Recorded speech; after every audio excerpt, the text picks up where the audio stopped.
Assalamualaikum warahmatullahi wabarakatuh. Selamat pagi teman-teman semuanya. Gimana kabarnya hari ini? Baik semuanya ya? Alhamdulillah kalau baik semuanya. Oke teman-teman, sebelum kita mulai, mari kita sama-sama berdoa dulu ya. Silahkan ketua kelas dipimpin berdoanya. Amin ya robbal alamin. Untuk hari ini siapa yang gak hadir ya teman-teman ya? Nihil. Hadir semuanya ya. Alhamdulillah kalau hadir semuanya. Nah, di sini Bu Mega mau mengulang lagi ya pelajaran-pelajaran kita minggu lalu. Masih ingat pertemuan minggu lalu itu kita membahas apa ya teman-teman ya?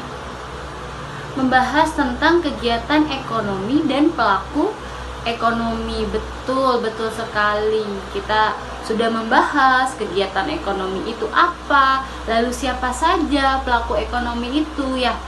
Jadi kegiatan ekonomi itu ada apa aja ya teman-teman ya? Ada produksi ya, ada konsumsi, dan ada distribusi. Betul. Lalu siapa nih pelaku-pelaku yang menggerakkan kegiatan ekonomi ini? Ada siapa saja, masih ingat? Ada RTK atau yang biasa disebut apa? Rumah tangga konsumen. Ada RTP, rumah tangga produsen ya. Ada pemerintah dan masyarakat luar negeri. Betul. Nah teman-teman, jadi kita di pertemuan pada pagi hari ini itu akan membahas tentang CFD. Apa itu CFD ya? CFD itu adalah Circular Flow Diagram teman-teman. Nah kan kita udah belajar nih ya pelaku ekonomi, ada RTK, RTP, masyarakat luar negeri, dan pemerintah. Itu yang 4 itu ya. Lalu di CFD ini teman-teman, kita belajar apa aja sih hubungannya gitu. Apa aja sih hubungan antara RTP dan RTK? Lalu bagaimana sih menggerakkan perekonomiannya itu bagaimana? Nah, kita akan belajar di CFD ini teman-teman. Untuk apa sih kita belajar CFD ini teman-teman? Kita nyebutnya CFD aja ya, agar mudah diingatnya. Untuk apa sih kita belajar CFD ini? Kita belajar Circular Flow Diagram atau CFD ini agar kita tahu apa tugasnya, apa perannya, apa di pelaku ekonomi itu.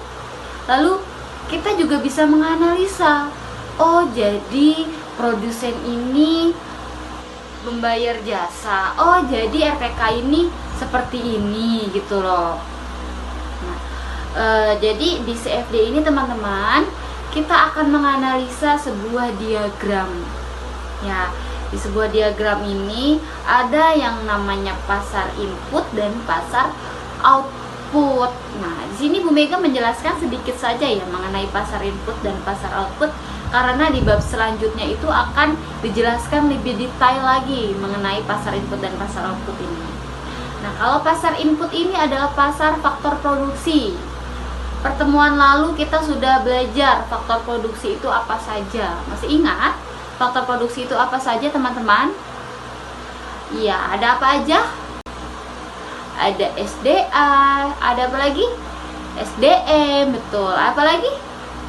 Ada kewirausahaan dan modal. Ya, itu faktor-faktor produksi. Nah, di pasar input ini adalah pasarnya para faktor-faktor produksi teman-teman. Yang berarti apakah di pasar input ini barangnya itu udah jadi belum ya teman-teman ya?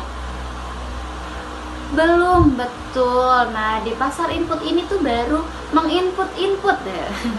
Memasukkan faktor-faktor produksi seperti tenaga kerja, bahan baku, mesin gitu ya. Nah, di pasar input ini baru kegiatannya teman-teman, kegiatan prosesnya gitu di pasar input ini. Sedangkan kalau di pasar output adalah pasar barang atau jasa. Berarti barangnya itu sudah jadi ya, bajunya itu sudah terbentuk, tinggal diperjualkan dan dibeli gitu ya di pasar output ya.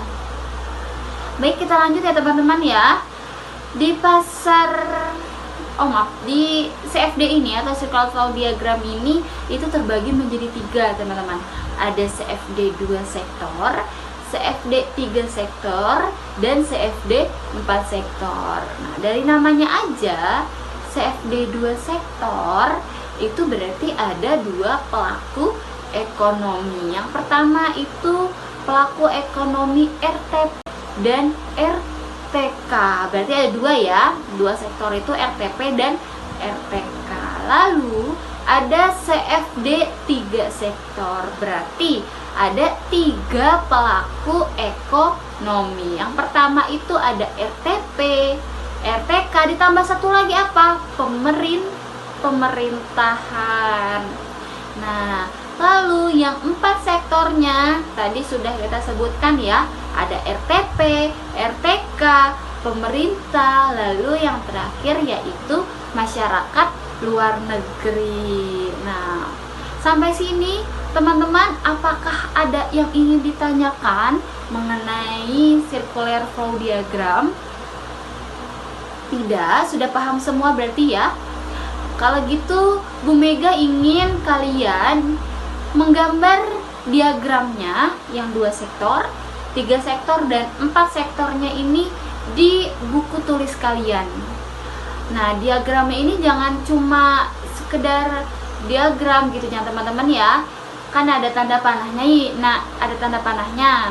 Nanti contohnya Bu Mega kirim di WA grupnya ya. Bu Mega kirim, nanti kalian gambar sekaligus dianalisa. Gitu ya teman-teman ya. Paham sampai sini teman-teman? Ada yang kurang jelas? Baik, alhamdulillah kalau sudah jelas semuanya. Baik teman-teman, Bu Mega pikir udah selesai ya pertemuan kita pada pagi hari ini.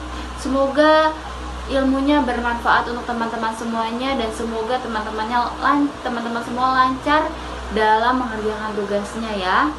Sekian dari saya. Wassalamualaikum warahmatullahi wabarakatuh.